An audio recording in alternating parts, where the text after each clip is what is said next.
Everybody, Brandon Lee, and welcome back to my series on John Maxwell's The 15 Invaluable Laws of Growth. Live them and reach your potential. Hey, today we are in the law of awareness. You must know yourself to grow yourself. You know what I love about this chapter is it's really encouraging us to go inside, right? We need to know ourselves. We need to be aware of our strengths. Our weaknesses, our interests, the opportunities that we have in front of us at this current situation.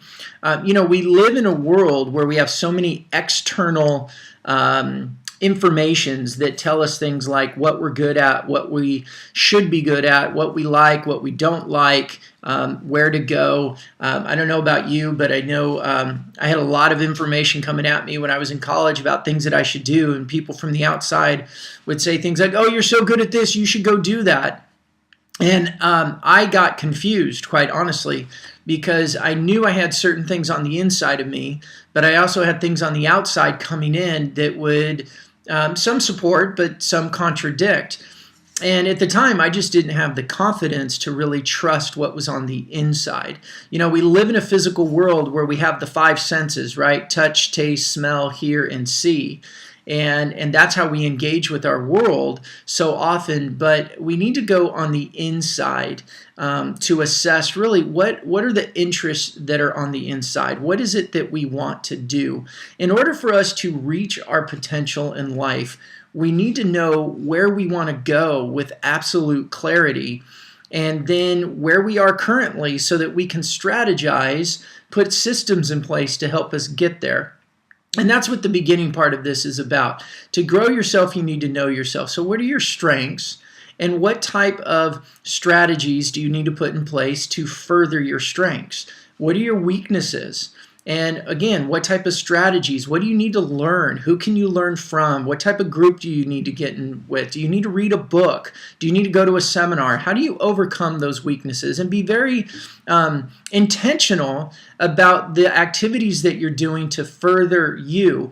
One of the things I said about the law of intention is doing things intentionally for you, not the way that they were designed. And I love getting all the feedback about, once I learned that I didn't have to read a book from cover to cover, and this may seem silly to you, but I always felt this internal rule that when I read a book, you start at the beginning and you end at the end. And even if I didn't love the book, I kind of read it all the way through because I started it. And I had this rule in my head, you finish what you started. When I changed that, because I became aware of what I wanted, what I needed to advance my life, books became tools for me, not rules for me.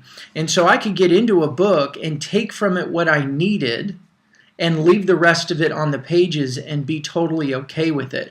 So the law of awareness is really about assessing everything. And in this chapter, one of the things I love that John wrote in here, and I love to talk about this in my mastermind groups, is this balance. I mean, this is, for me, the key of the entire chapter. It's the balance of you need to know yourself to grow, but you need to start growing in order to know yourself. And I know that sounds kind of duplicity, and it is. As we grow, we learn more about ourselves. And as we learn more about ourselves, we can focus our growth. So how do we go about doing this, right? I know I get this a lot. Great. The law of awareness is me looking in, me paying attention to who I am, my strengths, my weaknesses, my interests, my opportunities, and all that. Great. What do I do? Well, here's what I like to do, and here's how I coach people, is I ask about energy gainers versus energy drainers in your life. What are your best days and what are your worst days? I don't know if you're a journaler, but if you are, write this stuff down. If you like to think through it, then just be aware of the consistency in your thoughts. But what activities in your day give you energy, right? Because even when we're working, but it's work that we love and we're passionate about, it gives us energy and we're not drained. We're more excited and we have more energy at the end of doing it than when we started. And unfortunately, the opposite is true also. When we live in activities that are energy drainers, Work is just it's work, and it's horrible, and it wears us out.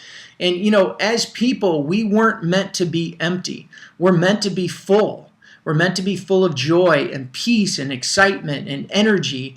And so when you are living in something that's draining your energy, you are naturally compelled to start getting full somewhere. And we suck from other people.